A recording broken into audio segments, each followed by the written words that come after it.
안녕하세요. 찬양의 샘 이선우입니다. 오늘은 예수님을 믿는 것과 성령을 받는 것, 그리고 성령 세례의 차이라는 제목으로 말씀을 나누고자 합니다.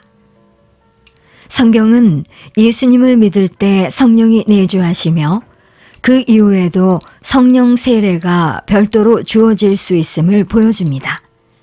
이러한 차이를 성경 구절을 통해 살펴보도록 하겠습니다. 예수님을 믿고 성령을 받는 것은 성령의 내주 또는 거듭남으로 예수님을 진정으로 믿고 받아들이는 순간 성령께서 그 사람 안에 거하시며 그는 거듭난 자가 됩니다.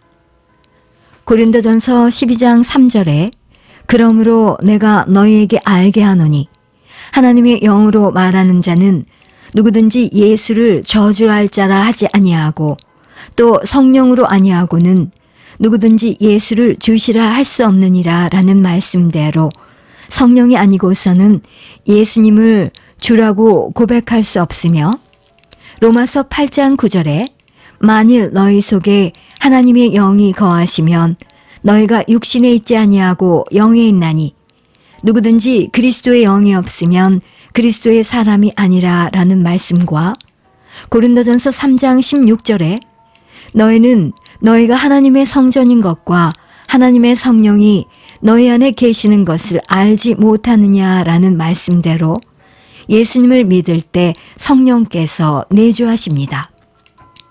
또한 에베소서 1장 13절에 그 안에서 너희도 진리의 말씀, 곧 너희 구원의 복음을 듣고 그 안에서 또한 믿어 약속의 성령으로 인치심을 받았으니 라는 말씀대로 성령께서 신자를 하나님의 자녀로 인치십니다. 그리고 믿는 순간 누가복음 10장 20절에 그러나 귀신들이 너희에게 항복하는 것으로 기뻐하지 말고 너희 이름이 하늘에 기록된 것으로 기뻐하라 라는 말씀대로 하늘의 생명책에도 그의 이름이 기록되며 하나님의 자녀로 확정됩니다.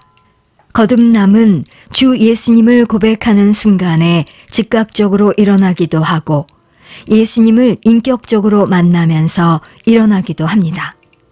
성령 세례는 성령이 위로부터 부어지며 하나님의 증인이 되도록 능력과 은사를 받는 과정입니다. 이 과정은 예수님을 믿을 때 즉시 일어날 수도 있고 이후에 따로 일어날 수도 있습니다. 즉시 성령 세례가 임한 경우는 사도행전 2장 4절에 그들이 다 성령의 충만함을 받고 성령이 말하게 하심을 따라 다른 언어들로 말하기를 시작하니라 라는 말씀대로 오순절 사건 때 예루살렘 성도들에게 일어난 일과 사도행전 10장 44절에서 46절에 베드로가 이 말을 할 때에 성령이 말씀 듣는 모든 사람에게 내려오시니 베드로와 함께 온 할례 받은 신자들이 이방인들에게도 성령 부어주심으로 말미암아 놀라니 이는 방언으로 말하며 하나님 높임을 들음이러라 라는 말씀대로 고넬료 가정에서 일어난 일입니다.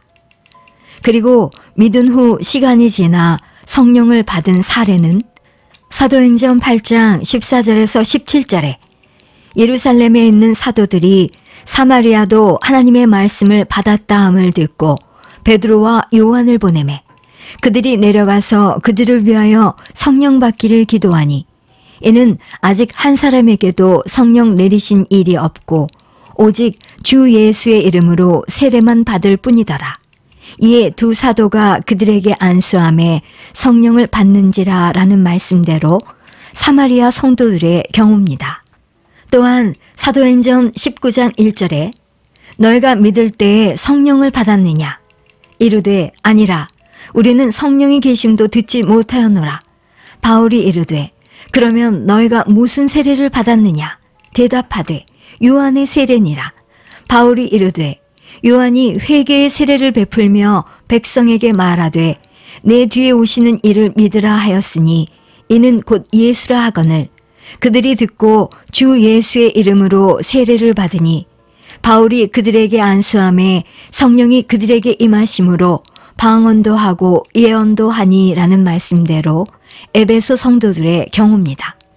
에베소 성도들은 먼저 예수님을 믿었고 자기 안에 성령의 내주를 가지고 있었지만 성령의 세례나 성령의 은사에 대해 들어본 적이 없었으며 성령께서 주시는 선물, 곧 성령의 은사를 받지 못한 상태에 있었습니다. 그런데 사도 바울이 그들에게 주 예수의 이름으로 받는 세례를 준 뒤 안수를 통해 성령의 은사를 받게 한 것입니다.